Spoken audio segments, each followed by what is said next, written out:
keren. Oke, sahabat Kemafis, hari ini saya lagi bersama dengan Kakak David, salah satu pemain Madura United yang juga mempunyai hobi yang sangat unik. Kakak David ini berasal dari Indonesia juga, hanya saja mana? Indonesia bagian timur, dengan pulau yang sangat romantis. Makasih. Dan Kakak David ini apa ya? Dia di sela-sela kegiatan kesibukannya yang sering kan pasti kalau main bola gak harus main terus, dia juga punya kesibukan lain. Biar lebih jelasnya kita langsung nanya ke Kakak David. Kakak David, perkenalkan dulu. Halo guys, nama saya David Lali. Umur sekarang 29, begituan, November nanti 30. Wah, sudah 30. Ya. Status hubungan? Status hubungan seperti biasanya masih sendiri. Masih sendiri. Jadi buat teman-teman ya, teman-teman yang lagi nonton ini, Kakak David ini masih jomblo loh. Masih jomblo, masih bisa. Iya, mungkin mau cari di Madura mungkin ntar. Ya siapa tahu namanya juga jodoh ya kan Kakak David ya. Yoki mainkan. Kakak David bergabung di Madura United sejak kapan? Kalau saya bergabung dengan Madura United begituan 2019. Kebetulan waktu itu Piala Presiden ya. Piala Presiden. Langsung sign dengan Madura. Langsung sampai sekarang. Begituan sudah berapa musim? 3, ini musim ketiga. Musim ketiga, 3 tahun di Madura United dan semoga tetap di Madura. Amin. Amin. Sampai juara Kakak ya. Amin. Oke. Kakak David ini pasti juga punya pengalaman yang sangat unik, sangat menarik juga selama berkarir di sepak bola, Kak. Ya. Itu bermain di sepak bola itu sejak kapan, Kak? Kalau saya main di profesional, puji Tuhan waktu itu pas di Persipura ya, 2009-2010. 2009 udah main ya? Nah, itu berarti profesional. Umur 17 ya? 18. Udah main di klub profesional? Ya. Oke. Waktu kecil, pertama kali Kakak, itu masuk SSB apa pernah ikut siapa atau diajak siapa mungkin? Kalau saya kebetulan waktu itu ada SSB pertama di tempat saya namanya MSIK. Mungkin dia pernah juga mewakili Indonesia kalau tidak salah di mana, tapi pakai nama lain. Cuma MSIK namanya. MSIK ya.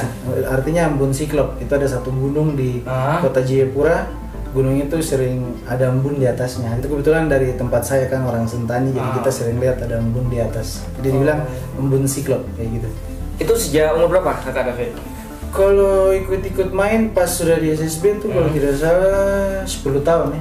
Umur 9-10 tahun. Berarti masih SD ya? Ya, SD. Terus SD. Betul. Emang kalau di Jayapura emang rata-rata pasti semuanya pemain sepak bola ya? Ya, sering main di kampung-kampung itu ya. Gitu. Oke.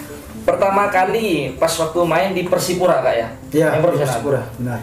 Itu Kakak masih ingat gak momen pertama kali terus ada yang ngajak ke tim profesional? Gimana perasaannya nggak tahu itu?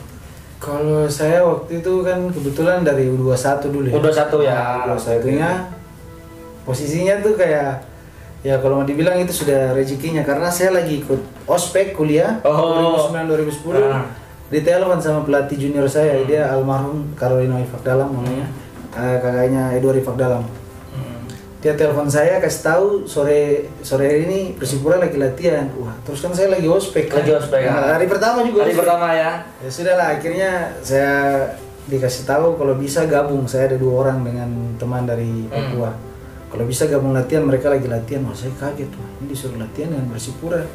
Sudah akhirnya pas latihan hampir seminggu ternyata itu ya. Ternyata langsung tanda tangan kontrak. Langsung kontrak. TC-nya di sini lagi. Oh iya. Kayak gitu. Makanya kayak wah senang juga karena kan anak-anak Papua tuh kan semua pasti ingin main di Persipura. Persipura ya. Suatu kebanggaan kayak gitu. Kira-kira kayak gitu sih, kayak bersyukur bisa di usia muda langsung bergabung dengan tim profesional. Kakak David barusan bilang pas waktu ospek. Berarti Kakak David juga masih kuliah juga ya? Lah itu kan kuliahnya 2009 masuk, tapi puji Tuhan sudah selesai kuliah 2013. 2013. Jurusan di kuliahnya jurusan apa? Kebetulan saya di FISIP, Fakultas jurusannya Administrasi Negara. Administrasi Negara. Jurusan Administrasi Negara sekarang menjadi pemain sepak bola. Sungguh jalan yang tidak mungkin, tapi itu sebenarnya akan terjadi. Betul. Kenapa kok ngambil jurusan itu, Kak? Jadi ada cerita lucu. Jadi sebenarnya saya selesai SMA tuh, kenapa saya ingin masuk FISIP? Saya cari tahu dulu nih. fakultas yang tidak ada hitung-hitungan. Karena saya main tidak suka matematika, itu paling jujur sudah jawabannya. Akhirnya tanya-tanya sama kakak-kakak, teman-teman, mereka bilang di FISIP ada tapi hitungannya paling cuma sedikit lah. Kalau kamu mau ke FISIP aja. Kebetulan katanya di FISIP ada senior-senior kita yang sebelumnya di Persipura juga kuliah di situ. Nah, biasa mereka banyak juga lah olahragawan di situ. Akhirnya ya saya di situ juga kayak gitu. Itu awalnya karena keinginan hati ingin kuliah, apa karena dorongan orang tua atau gimana tuh? Ya yang pasti itu pertama dari orang tua sih. Kita di Papua tuh rata-rata orang tuanya tuh ingin anak-anaknya tuh menyelesaikan sekolah dan kalau bisa kerja kan. Ya. Akhirnya ya selain hobi main bola itu orang tua bilang kalau bisa ya kamu selesaikan kuliah juga.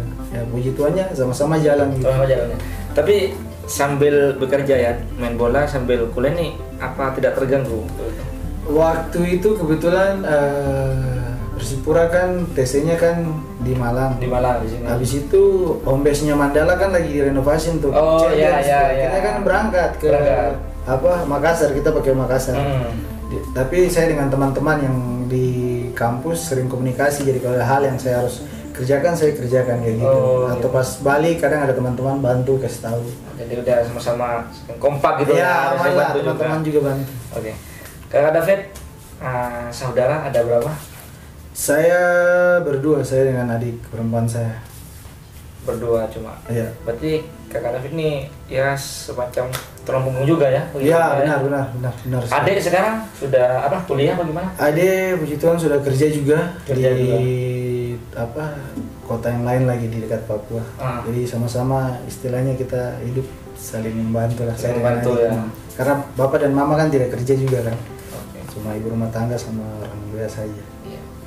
Tapi sudah banyak membantu juga ya untuk orang tua. Iya benar. Dari Papua kan ini ujung timurnya Indonesia ya. Iya. Sudah berapa kali pulang kampung nih? Kalau mau dibilang pulang kampung paling lama tuh pas masa pandemi nih. Masa pandemi. Karena itu terhitung dari terakhir kita pas bubar tuh September ya. Oktober sampai ke sini ya 5 bulan. Itu paling terlama tuh. Paling terlama ya. Sebelumnya kan udah merantau terus belum? Ya, merantau. Terus pulang lagi nih baru kemarin nih yang terlama. 2020. Pas waktu pulang kemarin pandemi ya. Orang tua merasakan gimana ya? Maksudnya kakak David kan udah jarang pulang, tiba-tiba sekarang pulang sampai lama itu. Itu gimana orang tua itu? Orang tua senang sekali karena saya kan dulu kalau pulang ke Jayapura tuh kadang tidak betah. Seminggu aja langsung balik lagi. Cuma kemarin dia ada hikmahnya gitu. Iya ada hikmahnya ya. Karena balik dengan keluarga banyak belajar lah. Akhirnya orang tua juga senang saya bisa balik lama. Saya betah juga. Dapat teman-teman yang baru juga di Jayapura. Oke, berbicara masalah pandemi sekarang. Pastilah orang yang sudah di rumah juga bingung mau ngapain, apalagi kayak kakak David bergantung pada sepak bola ya. Sedangkan sepak bola waktu itu vakum. Betul. Apa yang dilakukan kakak David selama pandemi? Ya kurang lebih setengah tahunan inilah. Nah ini menarik, saya mau ingin berbagi.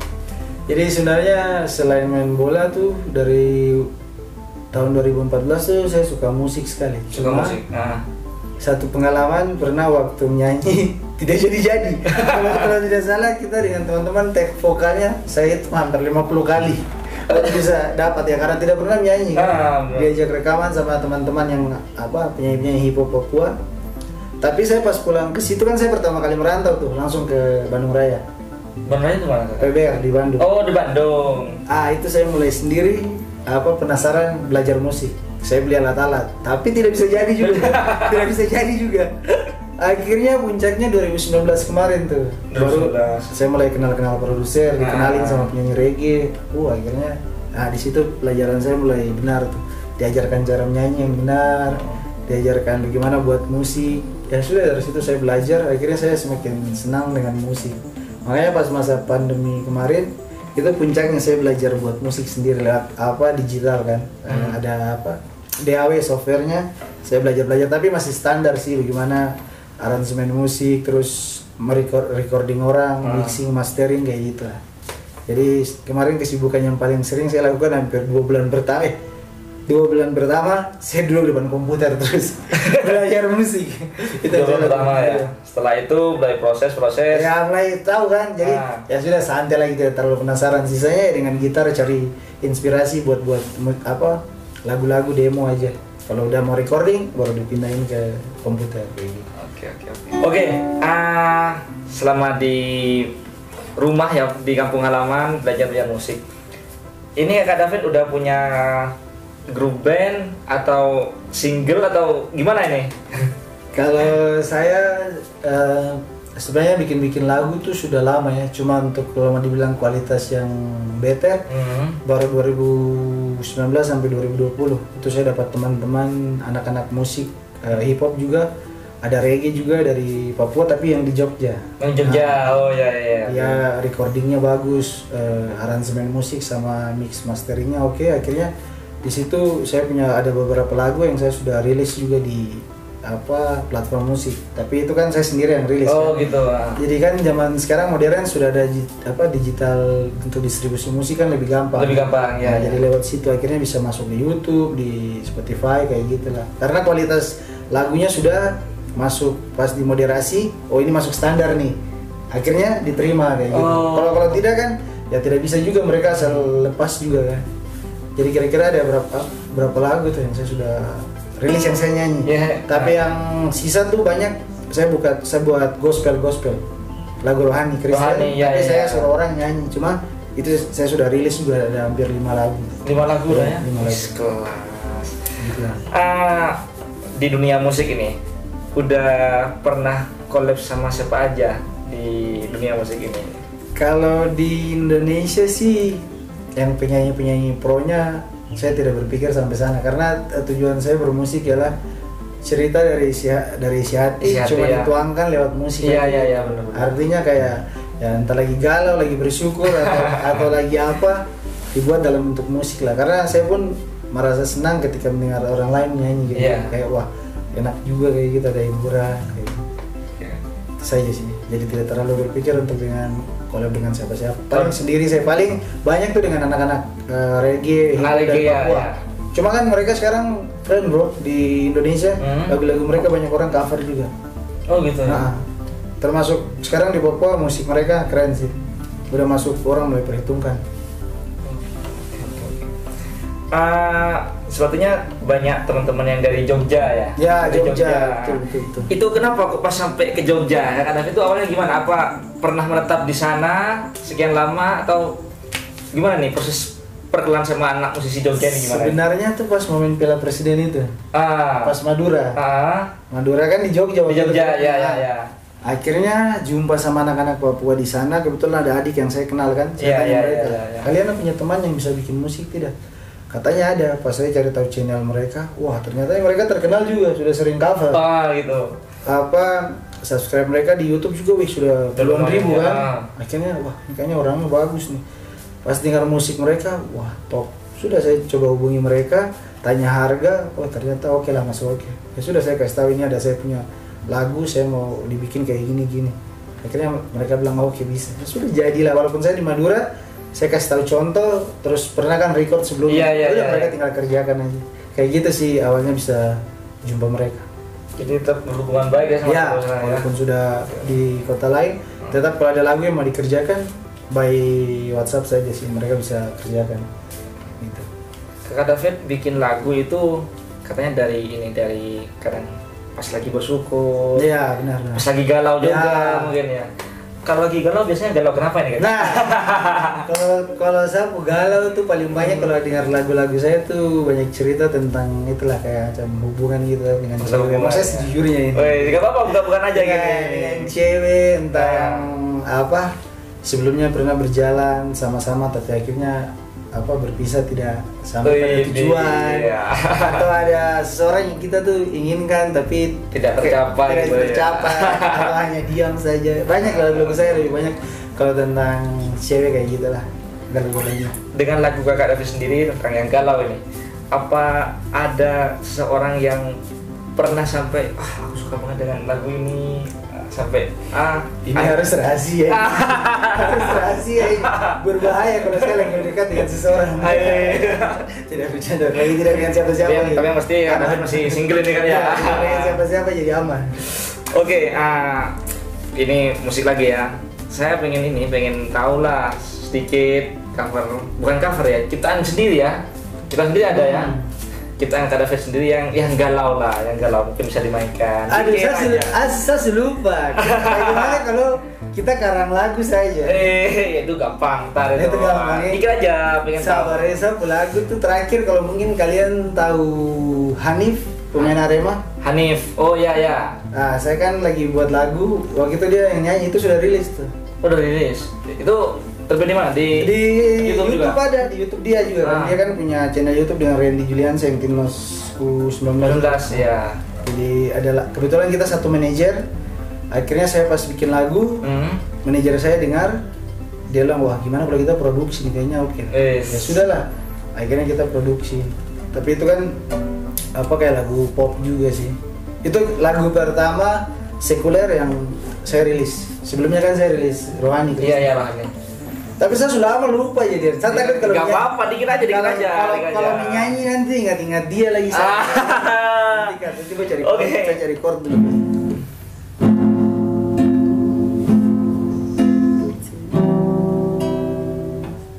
Saya sudah lupa, sabar. Loh. Sabar. Kalau lagi lupa, ingatkan tentang hubungan dengan dia. Soalnya bikin lagu terlalu banyak tentang perempuan, tapi pada akhirnya tidak bersama-sama dengan dia. Makanya stres.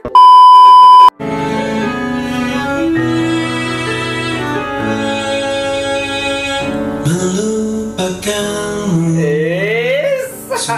menyiksaku. Oke. Bukan tak mau, tapi ku tak mampu. Sebab harum cintamu masih tercium, bahkan selalu saat ku tenang.